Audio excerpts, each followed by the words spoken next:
in Hobart is good. We enjoy a wonderful lifestyle in a beautiful environment and a mild climate. But science has proven that our climate is changing.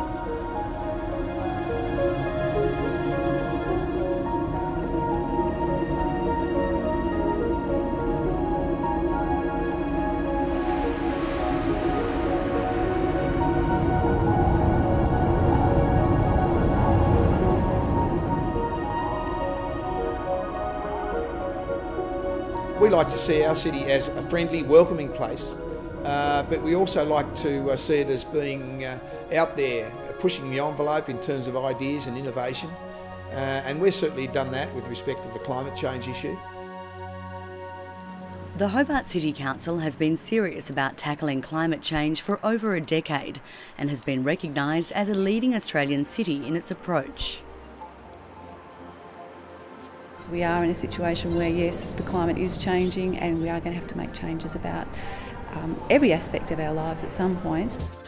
Hobart City Council is planning for the future with a climate change strategy that addresses the 5 A's of climate change: advocacy, abatement, awareness, adaptation and accounting. I'm really proud of the work that we're doing as an organisation in relation to climate change. We have a climate change strategy, so all the activities and services that we provide to our community, we make sure that it complies with our strategy. So if we're doing something like this magnificent promenade here today, we make sure that the climate change issues are taken into account when we're doing it. And I suppose importantly too, what is really important to us is that our community have told us through our 2025 community strategy that they want to see climate change at the top of our agenda as well. So we, as leaders of the community and representing their aspirations, need to make sure that we keep climate change at the top of our agenda, and we are committed to doing so. Council has developed a number of initiatives to combat climate change in practical and effective ways. At the McRoby's Gully landfill site, AGL, in partnership with Hobart City Council, is generating electricity that is fed back into the grid for domestic use. Basically, as organic matter breaks down in the landfill, it gives off methane. So the methane makes its way to this plant, whereby it's turned into electricity. And byproduct of that is that the methane is actually converted into carbon dioxide. Methane actually has an impact 21 times worse than carbon dioxide. So from that respect, we're doing quite a lot here to reduce our greenhouse gas emissions. We use our green waste as a carbon source, and then we introduce nitrogen, i.e. that can be anything from blackberry pomace, apple pomace from the brewery waste. The occasional we bring seals, we have whales, we do a bit of roadkill, we have the occasional sheep, horses, all those type of situations with animal waste. We bring that in, we mix that in with our piles to a carbon-nitrogen ratio. The material heats up to about 60 degrees, we continually turn it, we test it for CO2.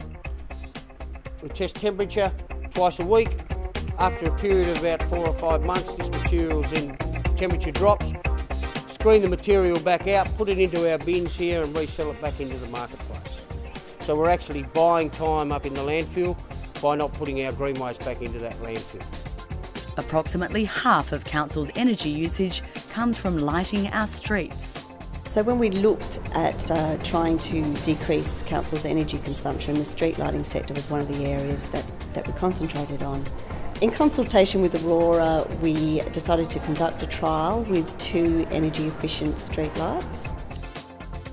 After an 18-month trial, there were pleasing results. The energy efficient street lighting that will be adopted outperforms the existing standard street lighting, costs less to run per annum than the standard street lighting, and is 50% more energy efficient than the standard street lighting. When the Town Hall Annex was built in 1962, it was ahead of its time, but was very energy hungry. The Council has recently renovated the building and included designs and technologies that have reduced its energy use by over 60%. So looking forward, we thought there's got to be a green solution to what we're doing. The building fabric itself seemed to be sound. Ultimately, the design of the building came down to particularly giving the best possible work environment for the people who are working in there.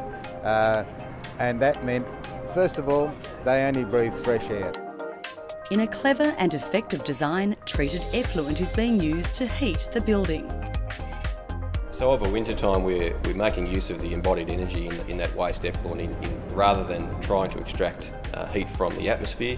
We're utilising that constant 14 to 16 degrees to extract some of that heat to utilise in the air conditioning of the centre. And equally over summertime we're not then reliant on a cooling tower. The heat transfer system is completely paid for elsewhere.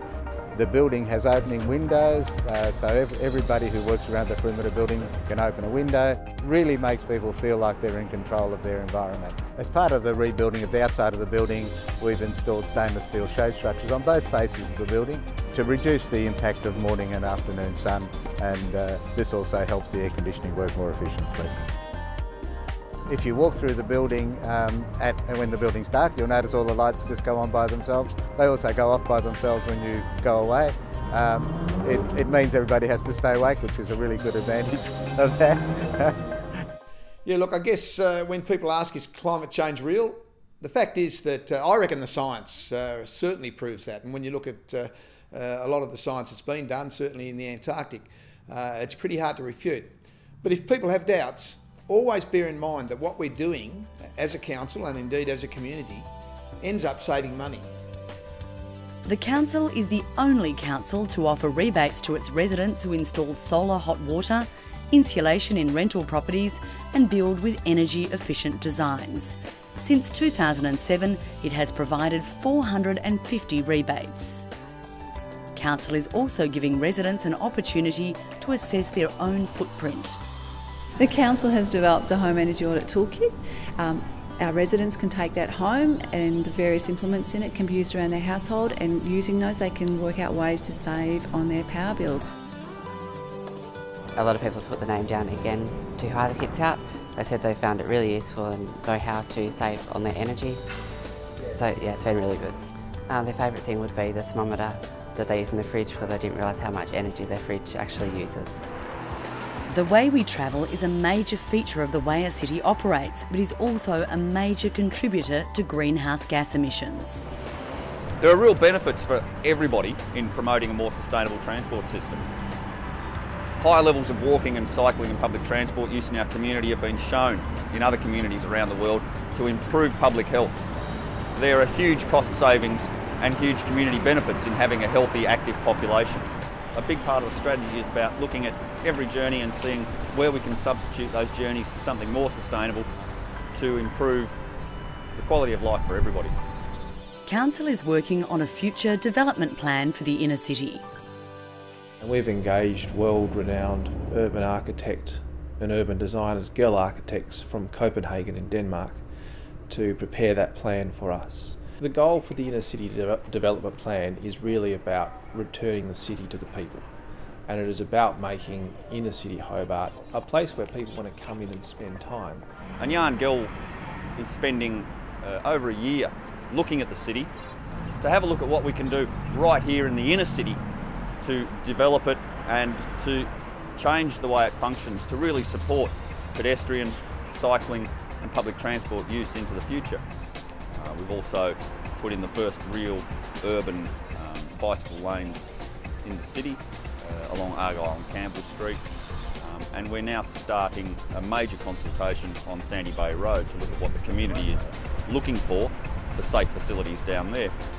Council is taking a proactive leadership role in working with the Southern Tasmanian Councils Association to establish the Regional Climate Change Initiative across the 12 councils of Southern Tasmania.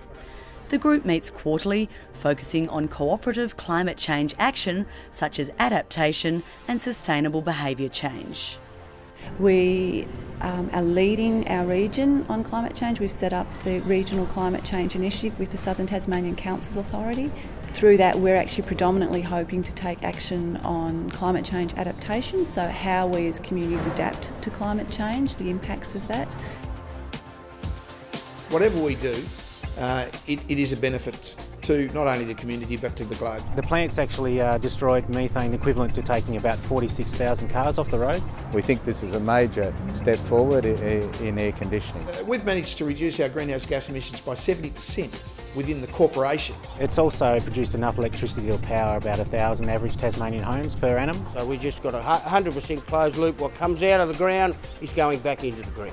We've got another target which we would hope to reach by 2020, and that is to reduce our emissions by another 30%. Importantly, to how we're going to adapt as communities towards climate change. We're hoping that we might end up becoming carbon neutral, which would be really great.